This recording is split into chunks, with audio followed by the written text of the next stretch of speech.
नमस्कार साथियों, स्वागत है आपका महाभारती पीजी कॉलेज की ऑनलाइन क्लासेस में। इस वीडियो में हम देखने वाले हैं BA part second year history paper second unit first Balban part 2। इसके पहले वाले वीडियो में बलबन का पार्ट 1 हमने देख लिया था और इस वीडियो में हम देखने वाले हैं बलबन के द्वारा उसकी शासन व्यवस्था और सल्तनत को मजबूती प्रदान करने के लिए जो उपाय किए गए उनको इस वीडियो में हम विस्तार से देखेंगे। जो वीडियो और जो कंटेंट आपको पढ़ाया जा रहा है ये कुछ इस तरह से पढ़ाया जा रहा है कि आप से किसी भी तरह का कोई भी क्वेश्चन, चाहे वो 15 वर्ड्स का हो, चाहे 250 वर्ड्स का या फिर 500 वर्ड का, आप उसका आंसर कर पाएंगे। इसलिए वीडियो को ध्यान से समझें। बलबन की शासन व्यवस्था तथा सल्तनत।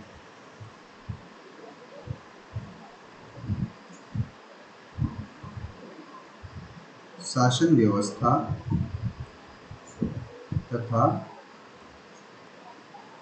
सल्तनत के सुदृढ़ीकरण के उपाय। बलबन के दो पुत्र थे, बड़ा महमूद खां और छोटा बुगरा खां। महमूद खां की मृत्यु हो गई थी मंगोल आक्रमण का सामना करते हुए 1285 में। तैमूर खां ने जो आक्रमण किया था, मंगोल था तैमूर खां, उसमें इसके पुत्र की मृत्यु हो गई। तो हम इसमें देखने वाले हैं शासन व्यवस्था तथा सल्तनत के सुदृढ़ीकरण के उपाय। पहला है केंद्रीय शासन को मजबूत करना,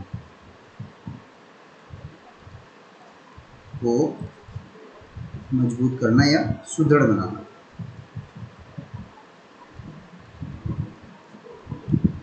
तो बलबन अपने साम्राज्य का सर्वोच्च अधिकार संपन्न शासक और वो निरंकुशता पूर्वक शासन करता था। उसके साम्राज्य में कोई भी विद्रोह नहीं कर सकता था और अगर करता था तो वो उसे मौत के घाट उतार देता था। और अपने अमीरों सरदारों पर वो पूरा नियंत्रण रखता था। राज्य की सभी शक्तियाँ उसके हाथ में केंद्रित थी, सारे अधिकार उसी के पास थे, चाहे वो न्यायिक हो या कार्यपालक हो या सैनिक हो। प्रांतपतियों को उसे अपनी रिपोर्ट्स समय समय पर भेजनी पड़ती थी। जो उसके राज्य में छोटे छोटे प्रांतपति उसने बना रखे थे, वो समय समय पर उसे रिपोर्ट करते थे। दूसरा तरीका था उसका 40 अमीरों का दमन। इसके पहले ये जो 40 अमीरों का दल का गठन किया था वो इल्तुतमिश ने किया था। और इल्तुतमिश कुतुबी अमीरों, जो कुतुबुद्दीन ऐबक के अनुयायी थे, मानने वाले थे, और मोहम्मद गोरी, जिसका नाम मुइजुद्दीन मोहम्मद गोरी था। तो जो मुइजी, उसके जो अमीर थे मोहम्मद गोरी के अनुयायी, उसके बाद उन्हें मुइजी अमीर कहा गया। तो चूंकि इल्तुतमिश कुतुबुद्दीन का गुलाम था और कुतुबुद्दीन इल्तुतमिश का मोहम्मद गोरी का गुलाम था, इसलिए वो उन दोनों ही शासकों के अमीरों का सम्मान करता था। और शासन संचालन के लिए, सलाह मशवरे के लिए उसने 40 अमीरों के एक दल का गठन किया था इल्तुतमिश ने। तो इनका शासन में बहुत हस्तक्षेप था और इल्तुतमिश के जाने के बाद इनका और ज़्यादा हस्तक्षेप सल्तनत के शासन में बढ़ गया। तो सबसे पहले जब बलबन ने सत्ता संभाली नासिरुद्दीन महमूद के बाद, तो सबसे पहले उसने इनका दमन किया और इन 40 अमीरों ने इल्तुतमिश के उत्तराधिकारियों को अपने हाथ की कठपुतली बना करके रखा था और ये अपने स्वार्थों को पूरा करते रहते थे। मतलब महत्वपूर्ण पदों को इन्होंने हथिया लिया था। बलबन ने इन अमीरों की शक्ति का दमन करने का निश्चय किया ताकि वे उसके निरंकुश बनने का विरोध न कर सकें और उसके मार्ग में बाधा उत्पन्न न कर सकें। तो बलबन ने सभी तरह के उपाय अपनाए इसके लिए, इनका दमन करने के लिए। इनको नष्ट करने के लिए, और सभी तरह से मतलब उचित हो या अनुचित, उसने अपने निरंकुश शासन को स्थापित करने के लिए सभी तरह के उपाय अपनाए। बदायूं का शासक था मलिक बकबक, ये भी इन 40 अमीरों में से एक था, मलिक बकबक। बदायूं बहुत ही शक्तिशाली प्रांत, महत्वपूर्ण प्रांत एकता माना जाता था उस समय। इसका शासक था, इसका प्रांतपति था मलिक बकबक। इसने मलिक बकबक को अपराधी दोषी साबित करके और इसे 500 कोड़े लगवाए, जिससे ये मर गया। इतने कोड़े लगाए चाबुक से, चमड़े की चाबुक से। उसके अलावा जो शेर खां था, इसका चचेरा भाई, जिसने कि उत्तरी पश्चिमी सीमा प्रांत की सुरक्षा का जिम्मा संभाला हुआ था, उसको भी इसने विष दे करके मरवा डाला। तो इस प्रकार बलबन ने 40 अमीरों के दल को छिन्न भिन्न कर दिया। तीसरा इसका जो टूल था, इसका जो साधन था शासन व्यवस्था को सुदृढ़ करने का, मजबूत करने का, वो था इसकी गुप्तचर व्यवस्था। बलबन ने राजधानी दिल्ली, प्रांतों, जिलों, सरकारी कार्यालयों, इन सभी जगहों पर अपने गुप्तचरों का जाल बिछा रखा था, और वो इन गुप्तचरों के माध्यम से जो भी अमीर, सरदार और उसके अधीन कर्मचारी और अधिकारी थे, उन सबके विषय में वो गुप्तचर के माध्यम से, गुप्तचर व्यवस्था के माध्यम से जानकारी इकट्ठा करता रहता था, जिससे उसे पता लगता रहता था कि साम्राज्य के कौन से हिस्से में, शासन के कौन से क्षेत्र में उसके प्रति वफादारी से काम किया जा रहा है और कौन से क्षेत्र में उसके प्रति विद्रोह की संभावना है। और जो गुप्तचर अपना काम अच्छे से नहीं करता था, ये बलबन उसे भी दंड देता था। अगला इसका साधन था साम्राज्य को मजबूत और सुदृढ़ बनाने का, वो था इसकी न्याय व्यवस्था। तो बलबन ने सिंहासन की प्रतिष्ठा के लिए निष्पक्ष न्याय व्यवस्था और जो इसका दंड विधान था वो कठोर बनाया इसने, अत्यधिक कठोर। अपराधी और दोषी पाए जाने पर बलबन जो ऊंचे पदाधिकारी होते थे, बड़े बड़े पदाधिकारी, उनको भी कठोर दंड देता था। और इसका एग्जाम्पल हमने ऊपर देखा कि बदायूं का जो शासक था मलिक बकबक, उसने अपने एक नौकर को पीट पीट कर मार डाला था। तो जब उसकी विधवा, उस नौकर की विधवा ने न्याय की प्रार्थना बलबन के पास की, तो बलबन ने बिना इस बात को देखे कि वो एक बहुत बड़ा अधिकारी है और बदायूं जैसे महत्वपूर्ण इक्ते का, महत्वपूर्ण प्रांत का शासक है, उसने उसे 500 कोड़े मरवाए और उस 500 कोड़ों से वो मर गया। हालांकि ये एक बहाना था उसका 40 अमीरों के दल को समाप्त करने का, क्योंकि मलिक बकबक भी उन 40 अमीरों के दल में शामिल था। तो बलबन की दंड व्यवस्था बड़ी कठोर थी और अपराधियों को कठोर दंड दिए जाते थे, जैसे अंग भंग कर देना, मृत्यु दंड देना, कोड़े लगाना, कठोर कारावास की सजा देना इत्यादि। बलबन की शासन व्यवस्था की बात करें, जो उसने सल्तनत को मजबूत बनाने और अपने शासन को सुदृढ़ बनाने के लिए अपनाई, उसमें अगला पॉइंट आता है ताज की प्रतिष्ठा में वृद्धि। ताज की प्रतिष्ठा में वृद्धि। बलबन से पहले के कुछ शासकों को जब उसने देखा कि वो अपने आप को सर्वोच्च नहीं मानते थे, और कई कई शासक तो ऐसे थे, कोई कोई शासक तो ऐसे हुए जैसे बहमन शाह, वो अमीरों के सामने दरबार में सिंहासन पर ही नहीं बैठता था और वो कहता था कि अमीर मैं इन सबसे ऊपर नहीं हूँ बल्कि इनमें प्रधान हूँ, और उनके साथ ही वो जमीन पर बैठा करता था। तो सबसे पहले बलबन ने सोचा कि शासन व्यवस्था को मजबूत बनाने के लिए सबसे महत्वपूर्ण कदम ये होगा कि शासक को सर्वोच्च बनाया जाए। इस पद की, शासक की, सुल्तान की प्रतिष्ठा को स्थापित किया जाए। तो उसके लिए बलबन ने सुल्तान के पद के गौरव में वृद्धि करने के लिए कुछ कार्य किए। उनमें एक था, ईरानी पद्धति पर अपने दरबार को उसने वैभवशाली बनाया। आप देखिए, बलबन ही वह शासक था जिसने अपने दरबार के दरबारियों के लिए, अधिकारियों के लिए एक ड्रेस कोड निश्चित किया, एक वेशभूषा निश्चित की, और सुल्तान स्वयं भी दरबार में शानदार वस्त्रों में आता था। तो आज भी आप भी जानते हैं कि जैसे कोई महाविद्यालय हो, स्कूल हो, उसमें ड्रेस कोड निश्चित किया जाता है, शिक्षकों का भी, बच्चों का भी। वो इसलिए किया जाता है ताकि विद्यालय की प्रतिष्ठा के प्रति, शिक्षा की प्रतिष्ठा के प्रति टीचर्स के लिए बच्चों में सम्मान की भावना, पेरेंट्स में सम्मान की भावना स्थापित हो। और निजी विद्यालय में आप देखेंगे ज़्यादा से ज़्यादा इस तरह की चीज़ें मेंटेन की जाती हैं, जिससे कि विद्यालय का एक स्टैंडर्ड मेंटेन हो।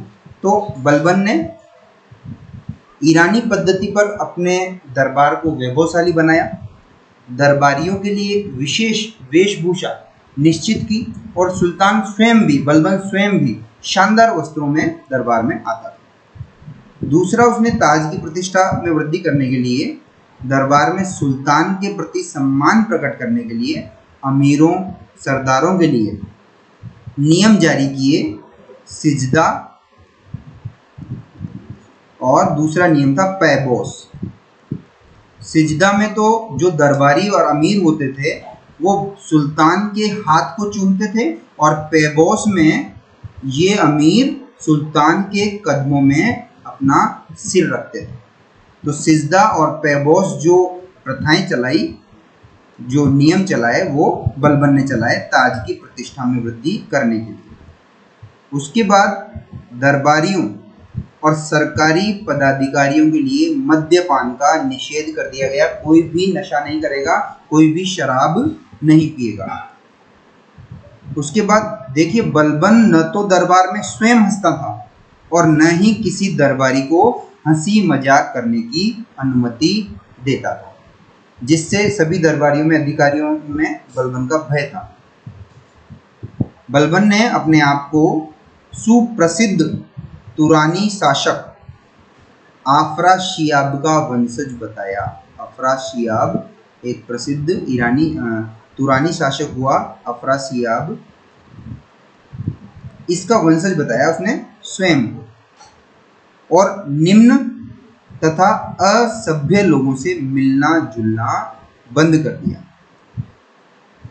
उच्च पदों पर केवल उच्च वंशीय लोगों को ही नियुक्त किया जाता था। आप ताज्जुब करेंगे, बलबन स्वयं कहता था कि मैं जब नीच जाति के लोगों को देखता हूँ तो मेरी रगों में जो रक्त है वो कई गुना तेजी से प्रवाहित होने लग जाता है, और मेरे हाथ स्वतः ही तलवार पर चले जाते हैं। ऐसा बलबन कहा करता था। अगला पॉइंट जो उसने ताज की प्रतिष्ठा में वृद्धि करने के लिए किया, तो सुल्तान ने लंबे तथा भयानक लोगों को अपना अंगरक्षक नियुक्त किया, जो हमेशा नंगी तथा चमचमाती हुई तलवारें लिए उसके आसपास खड़े रहते थे, जिससे लोगों में उसका भय व्याप्त रहे, कोई उसके खिलाफ बोल न सके, उसका आदेश की पालना करने में कोई हिचकिचाए नहीं।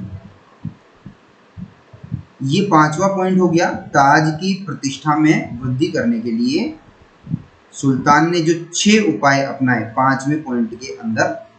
5वां पॉइंट था हमारा ताज की प्रतिष्ठा में वृद्धि, और ताज की प्रतिष्ठा में वृद्धि करने के लिए बलबन ने कौन कौन से उपाय अपनाए वो मैंने आपको 6 पॉइंट में बताया। छठा पॉइंट है सैन्य संगठन। बलबन ने सैन्य व्यवस्था किस तरह से बनाई जिससे कि उसकी शासन व्यवस्था और सल्तनत की व्यवस्था मजबूत हुई।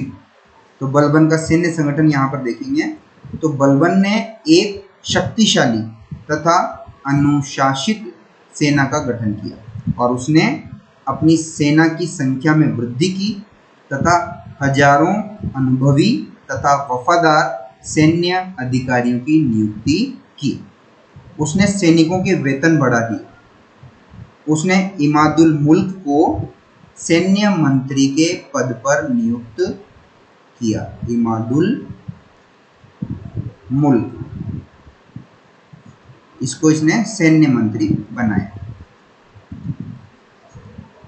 और सेना का संपूर्ण प्रबंध इमादुल मुल्क को ही सौंप दिया। उसने सैनिकों की भर्ती, वेतन, साज सज्जा, अनुशासन और हथियारों पर उचित ध्यान दिया और शाही सेनाओं को अत्यंत शक्तिशाली बना दिया। तो इस तरह से हमारा ये क्वेश्चन तैयार हो जाता है पूरा। इसके पहले वाला जो बलबन का पार्ट 1 था वो और ये मिला करके अगर पूछा जाता है कि बलबन एक लौह पुरुष था, उपयुक्त कथन का आलोचनात्मक विवरण कीजिए, तो बलबन की कार्य व उपलब्धियां और ये शासन व्यवस्था के बारे में हमें लिखना है। उसके बाद बलबन की अगली विशेषता की बात करें, अगले क्वेश्चन को हम देखें तो यहाँ पर क्वेश्चन बन सकता है कि बलबन ने ताज की खोई प्रतिष्ठा बढ़ाने के लिए क्या प्रयास किए। 250 वर्ड्स में ये आ सकता है, जिसका आंसर मैंने अभी आपको बताया था। मैं दोबारा दोहरा देता हूँ। 250 वर्ड्स में मान लीजिए क्वेश्चन आया था कि बलबन ने ताज की खोई प्रतिष्ठा बढ़ाने के लिए क्या प्रयास किए। तो बलबन एक, इस तरह से आंसर लिखिएगा जैसे मैं बोल रहा हूँ। बलबन एक निरंकुश तथा स्वेच्छाचारी शासक था। वह अमीरों सरदारों पर कठोर नियंत्रण रखते हुए ताज की प्रतिष्ठा को चरम सीमा तक पहुंचा देना चाहता था। उसने सुल्तान के पद के गौरव में वृद्धि करने के लिए कुछ उपाय किए, जिनको हम एक एक करके देखते हैं। पहला तो उसने सुल्तान पद को सर्वोच्च बनाने के लिए सुल्तान के दैवीय अधिकार को मान्यता दी। उसने बताया कि सुल्तान जो है वो ईश्वर का प्रतिनिधि है। दैवीय अधिकार, सुल्तान जो बोल देता है वही ईश्वर का आदेश होता है और वो लोगों को मानना चाहिए। जो नहीं मानता है वो ईश्वर की अवहेलना करता है। तो अतः वह सुल्तान के गौरवपूर्ण पद के अनुसार आचरण करता था। ऐसा वो कोई काम नहीं करता था जिससे सुल्तान के पद की गरिमा खराब हो। दूसरा, सुल्तान ने ईरानी पद्धति पर, ईरानी या तुरानी दोनों एक ही है, ये वंश का नाम है जो ईरान में हुआ करता था। तो सुल्तान ने ईरानी पद्धति पर अपने दरबार को वैभवशाली बनाया। दरबारियों को एक विशेष प्रकार की वेशभूषा निश्चित कर दी गई और सुल्तान स्वयं भी शानदार वस्त्रों में दरबार में आता था। दरबार में सुल्तान के प्रति सम्मान प्रकट करने के लिए अमीरों सरदारों के लिए 2 नियम जारी किए उसने। पहला मैंने बताया था आपको, सिजदा। मैं दोबारा लिख करके बताता हूँ, महत्वपूर्ण है, 15 वर्ड्स में भी आ सकता है। बलबन ने सुल्तान की प्रतिष्ठा और दरबार की प्रतिष्ठा में वृद्धि करने के लिए कौन से 2 नियम चलाए, उनके नाम बताइए। तो आपको ये सिजदा और पैबोस ये ध्यान रखना है। सिजदा जिसमें जो अमीर और दरबारी अधिकारी और कर्मचारी होते थे वो बलबन के हाथों को चूमते थे, और पैबोस में वो अधिकारी और कर्मचारी अपने सर को बलबन के पैरों पर रखते थे। सिजदा और पैबोस ध्यान रखेंगे। इसके अलावा दरबारियों तथा सरकारी पदाधिकारियों के लिए उसने मद्यपान निषेध कर दिया। कोई भी सरकारी कर्मचारी और अधिकारी शराब नहीं पिएगा, नशा नहीं करेगा। उसके अलावा दरबार में न तो वो स्वयं हंसता था, न हंसी मजाक करता था और न किसी को हंसी मजाक करने देता था। आप भी आज देखेंगे कोई भी अधिकारी वो कभी भी अपने कर्मचारियों के साथ ज़्यादा कैजुअल या अनौपचारिक नहीं होता है, ज़्यादा हंसी मजाक नहीं करता है, गंभीर रहता है हमेशा, आपने देखा होगा, क्योंकि उससे उन कर्मचारियों में उसके प्रति भय बना रहता है। ठीक है, और कुछ भी बोलने से पहले वो सोचते हैं। तो बलबन अपने आप को सुप्रसिद्ध तुरानी शासक अफरासियाब का वंशज घोषित किया उसने, और उसने निम्न और असभ्य लोगों से मिलना जुलना बंद कर दिया। उच्च पदों पर केवल उच्च वंश के लोगों को ही उसने नियुक्त किया, और उसने लंबे और भयानक लोगों को अपना अंगरक्षक नियुक्त किया, जो नंगी चमकदार तलवारें लेकर उसके आसपास खड़े रहते थे। हमेशा वो गंभीर मुद्रा में रहता था, दरबार की मर्यादाओं का कठोरता से पालन करता था। इस प्रकार से बलबन ने ताज की प्रतिष्ठा को पराकाष्ठा तक पहुंचा दिया। इस वीडियो में इतना ही, मिलते हैं अगले वीडियो में। धन्यवाद।